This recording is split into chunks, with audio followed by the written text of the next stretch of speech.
Olá, mais um dia de leitura da Palavra de Deus. Estamos quase finalizando o Evangelho de Jesus segundo São Marcos, isto mesmo. Estamos agora no capítulo 15. Eita, que bênção! Estamos quase finalizando esse Evangelho. Já fizemos a leitura do Evangelho de João também, que foi uma bênção. É um dos evangelhos mais maravilhosos, na minha opinião, né? E esse de Marcos também é muito bonito. Vamos lá, vamos ver o que tem reservado para nós hoje, pelo Senhor Jesus Cristo, nosso Deus tão amado, tão querido, né? Toda honra e toda glória seja dada ao Senhor. De manhã bem cedo, os sacerdotes principais se reuniram com os líderes religiosos, os mestres da lei e todo o sinédrio para discutir as medidas seguintes que precisavam tomar. Eles amarraram Jesus e o levaram debaixo de guarda armada a Pilatos. Pilatos perguntou a Jesus: "Você é o rei dos judeus?" "Sim", respondeu Jesus, "é como o Senhor está dizendo." Então os sacerdotes principais faziam muitas acusações e Pilatos lhe perguntou: "Por que você não diz alguma coisa? Veja quantas acusações há contra sua pessoa."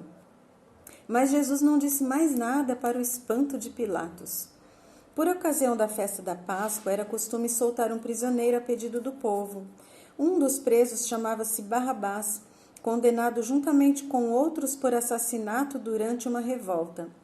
Então começou a reunir-se uma multidão diante de Pilatos, pedindo que soltasse um preso como sempre. "Vocês querem que eu solte o rei dos judeus?" perguntou Pilatos. A essa altura, ele já havia percebido que aquilo era uma trama, apoiada pelos sacerdotes principais, porque invejavam a popularidade de Jesus. Mas os sacerdotes principais incitaram a multidão para pedir a libertação de Barrabás em lugar de Jesus. "Se eu soltar Barrabás", perguntou-lhes Pilatos, "que farei com esse homem que vocês chamam de rei dos judeus?" Eles responderam gritando: "Crucifique-o." "Mas por quê?" indagou Pilatos. "Que crime ele fez?" Mas eles gritaram ainda mais alto: "Crucifique-o." Então Pilatos, ansioso por agradar ao povo, soltou-lhes Barrabás e ordenou que açoitassem Jesus e o entregassem para ser crucificado. Com isto, os soldados romanos o levaram para dentro do pátio interno do palácio e convocaram a guarda toda.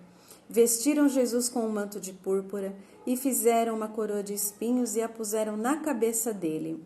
Então o saudavam, gritando em coro: "Salve, Rei dos Judeus!" Batiam na cabeça dele com uma vara, cuspiam nele e caíam de joelhos para adorá-lo. Quando eles finalmente se cansaram da zombaria, tiraram o manto de púrpura, vestiram-lhe novamente as suas próprias roupas e o conduziram para fora a fim de ser crucificado. No caminho, os soldados encontraram certo homem de Cirene, chamado Simão, pai de Alexandre e de Rufo, chegando do campo. Ele foi obrigado a carregar a cruz de Jesus, e assim eles levaram Jesus para um lugar chamado Gólgota, que significa lugar da caveira. Ofereceram-lhe vinho misturado com ervas amargas, porém ele o recusou. Então o crucificaram, e eles tiraram sorte para dividir a roupa dele para saber qual seria a parte de cada um. Eram cerca de 9 horas da manhã quando o crucificaram. Eles pregaram uma tabuleta na cruz por cima da sua cabeça, anunciando a acusação contra ele, o rei dos judeus. 2 assaltantes foram crucificados com Jesus e suas cruzes ficavam uma à sua esquerda e outra à sua direita. Assim cumpriu-se a escritura que dizia: "Ele foi contado entre transgressores." O povo que passava caçoava dele e balançava a cabeça, dizendo: "Você pode destruir o templo e reconstruí-lo em 3 dias. Salve-se a si mesmo e desça da cruz."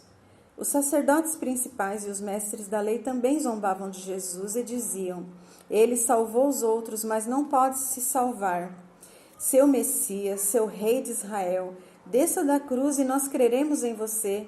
Até os 2 assaltantes que estavam crucificados com ele zombavam dele. Ao meio-dia, caiu uma escuridão sobre toda a terra e durou até as 3 horas naquela tarde. Então Jesus clamou com grande voz: "Eloi, Eloi, lama sabachthani", que quer dizer: meu Deus, por que me abandonou?" Algumas das pessoas que estavam ali pensaram que ele estivesse chamando o profeta Elias. Então um homem correu, apanhou uma esponja, encheu-a de vinagre e a suspendeu até Jesus numa vara. Esperem, vamos ver se Elias virá tirá-lo, disse ele. Então Jesus soltou outro forte grito e entregou o Espírito. E o véu do templo rasgou-se em dois de cima a baixo. Quando o centurião romano que estava ao lado da cruz de Jesus ouviu o seu grito e viu como ele entregou o Espírito, exclamou: verdadeiramente este homem era o Filho de Deus. Estavam ali algumas mulheres olhando à distância. Entre elas estava Maria Madalena, Salomé, Maria, mãe de Tiago, mais jovem, e de José. Elas e outras mulheres da Galileia que eram seguidoras de Jesus o haviam servido, prestando-lhe serviços quando ele estava na Galileia e tinham vindo com ele para Jerusalém. Tudo isso aconteceu no dia antes do sábado, no dia da preparação.